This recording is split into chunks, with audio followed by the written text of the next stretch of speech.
Alright, so I can look at it as a child. Alright, in courses, if you go into courses, this is something that I've just started this week.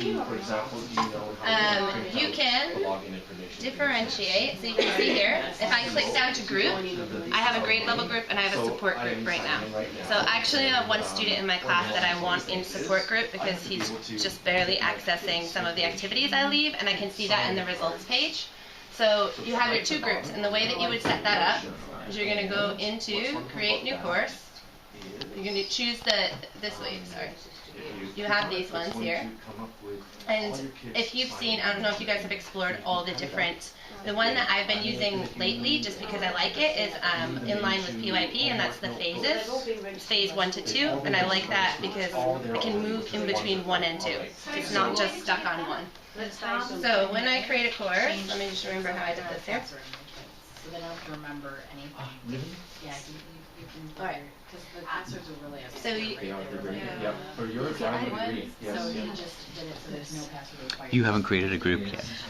So once you create a group, then you can call one of them beginner, you could call one advanced, you can call one grade 8 math, and one grade 12. You know, you can create different groups. You can create up to 6 groups. not there. In classes, and there are one, you have your whole student class. So what you can do is you click new group. And let's say I want a new group to be an extension group. I can add that group.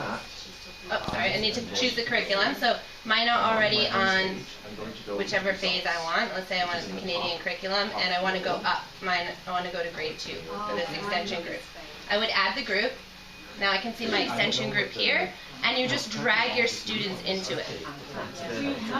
We had it yesterday, and then we found out yesterday. So I've dragged my students into an extension group, and now they're in that group. So you can differentiate the curriculum that you're doing.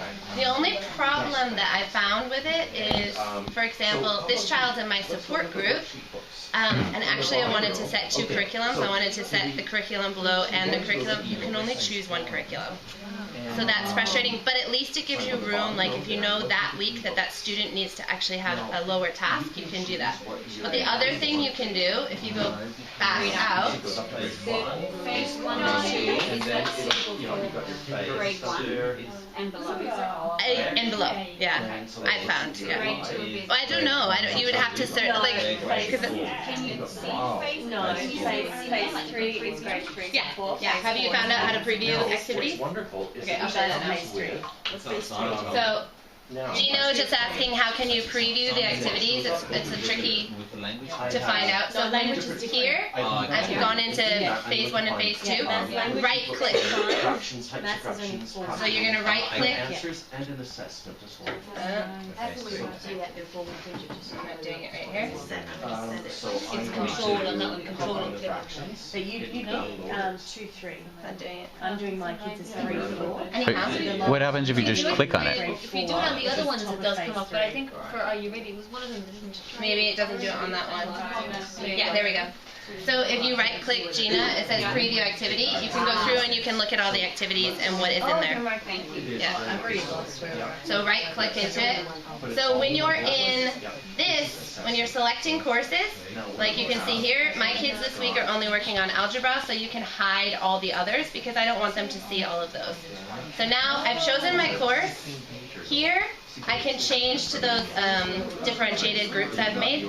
So if I wanted to go see what another student was doing in support, I can go like this, and I can see what I've highlighted for him. And I'm also using my support group with my TA for pullout and with Emily, which is why he has more, because 3 times a week I'm sending Emily or my TA out with one child who really needs support, and they're working through it with him, and they're discussing math concepts. So it's really good for the support children. So he has more than the other kids, but I've assigned on his homework which ones I want just for homework this week. He doesn't touch the other ones. So now if you go back in and you go into your results, I've already set the course, and up here again it's going to show me which group I'm working with. So I'm going to go to my grade level group. This week I have algebra that I would like them to do for their homework, and you can see here this little arrow, you click down on it and assign all activities to kids. So when they log on to Mathletics, that activity pops up first. They can't go into any of the games, they can't go into Mathletics Live because I've assigned the activity first. It locks the rest of the website. So when you highlight it like that, if you click on the cell, like say today I was doing Mathletics Live with my children in the classroom in the IT lab, I just took all of it off. So I said remove the task from all students so that it didn't lock them out of the live session. So you can go and do that. I just did it quickly on and off. The other thing that's cool that you can do, I might do some of the shape stuff this week. I like that you can do it underneath, yeah, here on some of the ones towards the test area, you can say assign the activity to students with a score of less than 85. That means that if they score less than 85, that will continuously keep popping up to their screen, so they have to continue practicing and redoing it until they can go into Mathletics Live. The exact same questions or The exact same activity. So if you hover, it's another very useful thing. So I see here, another way you can do that is this student got 70, 70, 70. If I want her to redo that activity again for practice, I click on it. It's now yellow. It's going to come up on her screen first again. So, and if you hover over the score that they got, it will show you how many times they tried that lesson. So it's kind of useful if you have someone who's, see if I have any here, like they're all doing well on this activity here.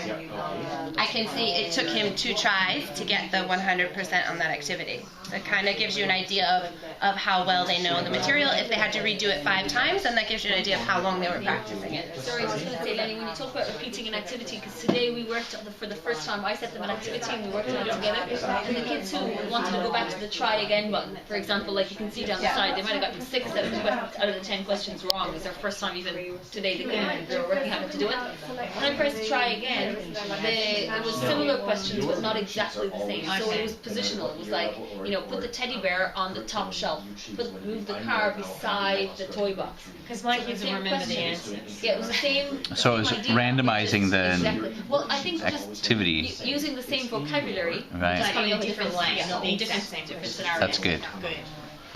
I don't know if that's for all So of them. Ian, you were asking about results. Ian, did you see to find the answer for results? Yes, there's Yeah. they're separate. I found So it. if you go into results, there is a Mathletics Live separate results page. Sorry, it's not results, it's reports. Yeah. What?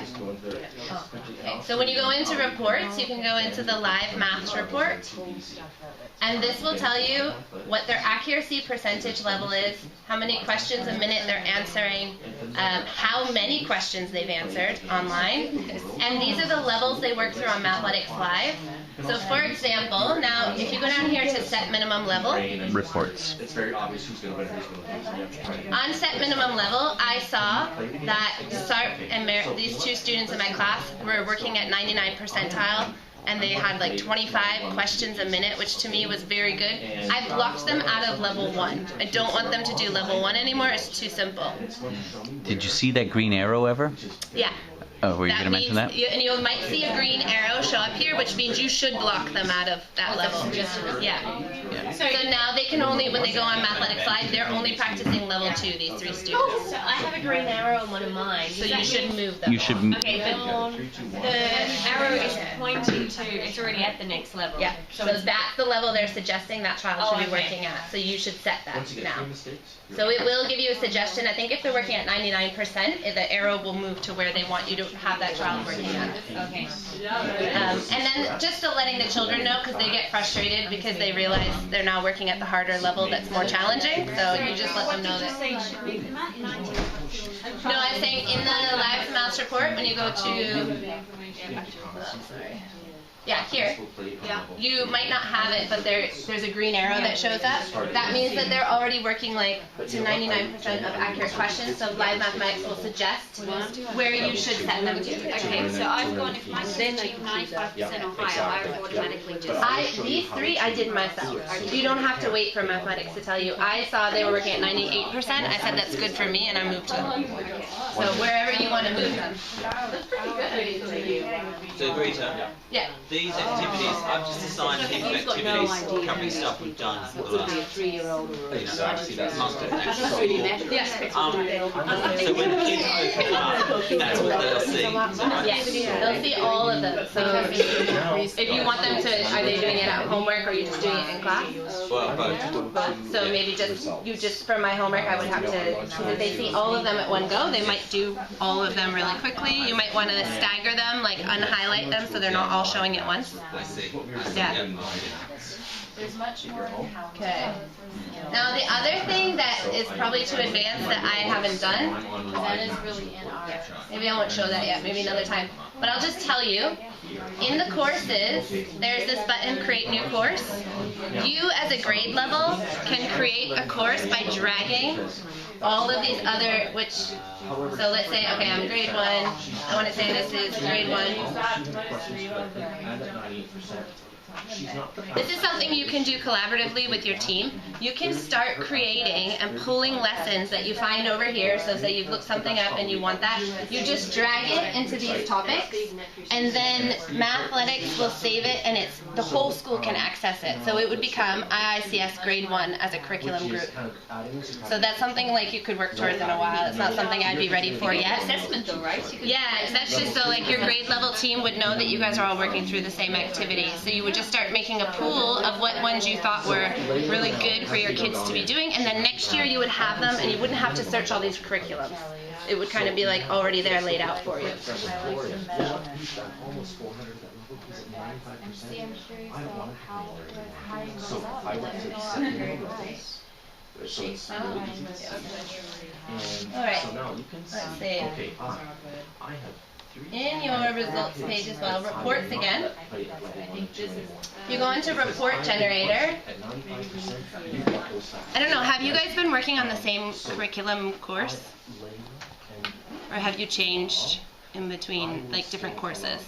Same. The same. Okay, so this week I changed from phases from the, I think I was working on the Australian curriculum last week. When you do that, if you assign tasks, those tasks disappear because now you've moved into a different curriculum. But what it is, I still want to see how they did on those tasks. So if you go into the report generator and I click on a student, you just click view, their whole report will come up, and here I'll be able to see which ones they did from another curriculum.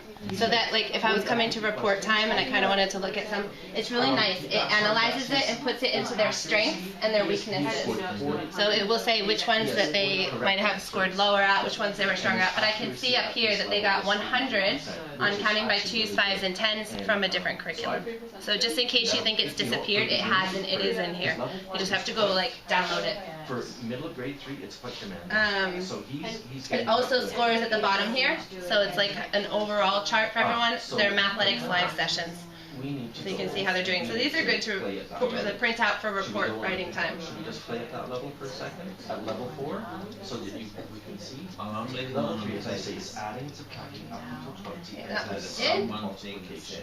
So let's go to live maths. This one, so I just went into weekly summary. Okay. I want to go in here. This is a nice one because last week my students were doing Mathletics Live, and I want to see how much they did this week. So it doesn't put it all together. So I know that this week, this is how much my students have been on Mathletics Live. And do they have, this certificate will say accumulated from all the certificates they've had. So this is a nice one. Like this week I wanted to see, well, are they still going on Mathletics Live? If you go into the Mathletics Live session, it accumulates all of it. So this just shows you just for this week. Oh, with the calendar. Can you go back and Yeah, I can go back and I can check last week. And level 1 is So you can continue going back and forth to see what you assigned. Yeah. Your outcomes data. Some kid in Canada. Okay, let's see what's What else here? Challenger. Well, maybe ebooks first. Have you guys used these resources? Yes. Yeah, so they're phenomenal. The thing I really like about them, I don't know if you noticed, Ian, at the bottom of each packet, it doesn't say a grade level, it says like Series C, Topic 2. That's so that when you differentiate in your class, the kids can't say, oh, you're on the Year 3 one, or you're on the Year 2 one. So I like that as well. So if you go in and I choose like Chance and Data, if you want to just download the like chapters of it, you can do it here just by clicking on it and it downloads. These are the student books. If you want to do the whole book, you click here. The teacher book is like the guide. You can click to see how to reread before the lessons, some of them there. Answers obviously, and the assessments are really good. I was using this, we made a pool of assessments at the start of this year. We took the assessment from the end of year prep. And then the end of this year, we'll use the assessment for the end of year. And we printed all of the assessment books for each strand. And then all three of us went through and chose which ones we wanted and which we didn't, to kind of make an overall assessment. So here are my results. Yep. See what you did. Sorry, can you show me how to set a task? Yeah. So go on your courses. Yeah. You already chose your curriculum, right, in courses? Yep. So you have this showing. Yeah. So you've hidden all the things you don't want them doing this week, and you have one showing. Yep. Okay. If you want to watch and see what any of these are, you would right-click to watch it. Oh, preview activity. Okay. Yeah. Now that's just so you know what's in there. Now you go back out and go into results. Counting, which is kind of So they have to do all of them. No, that's what I'm showing you here. Oh, okay. So go into your results page. Uh, Now the strands are showing up. So I knew I had just been looking under the algebra strand. no, I've got all of them again. But that's alright. I have all of them too. See here? I have to click on algebra. Sorry, I've just got more. It's great. So if you find that strand and click, then the little sub-chapters will come in here. Okay. I think that's how it's talked. So wow, it does. Yep. The earlier ones didn't work with So click the on that. Now, if you do this down arrow, so I have control click on click. it, you can say assign that activity. And then if I want to It will only pop up those